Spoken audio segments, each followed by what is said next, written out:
Ko'ngillarga ziyo sochgan aftobimsan, xalq qalbidan chiqqan o'tli xitobimsan.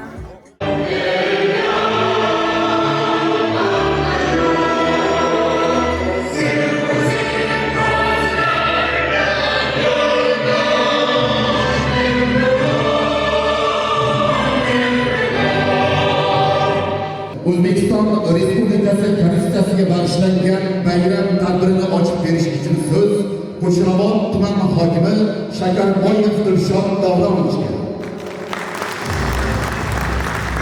Assalomu alaykum aziz do'stlar, qadrli bayram ishtirokchilari va mehmonlar.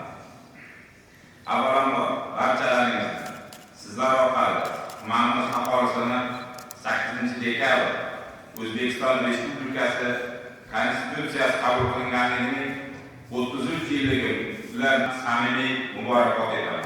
Bayramingiz muborak bo'lsin. Jiyanboyeva Shahrizoda Ne'mat qizi, Rahmatullayeva Madina Bonu, Haydarov Abbosjon Rasmlar ko'rik tanlovda 34-maktab o'quvchisi Azamatova Elnura Eliyor qizi faxrli 3-o'rinni egallaganligi uchun ushbu diplom bilan taqdirlanadi.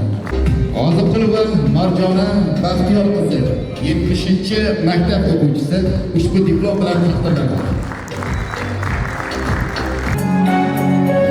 Ko'ngillarga ziyo sochgan aftobimsan, xalq qalbidan chiqqan o'tli xitobimsan, adolatni ko'zlaguvchi kitobimsan.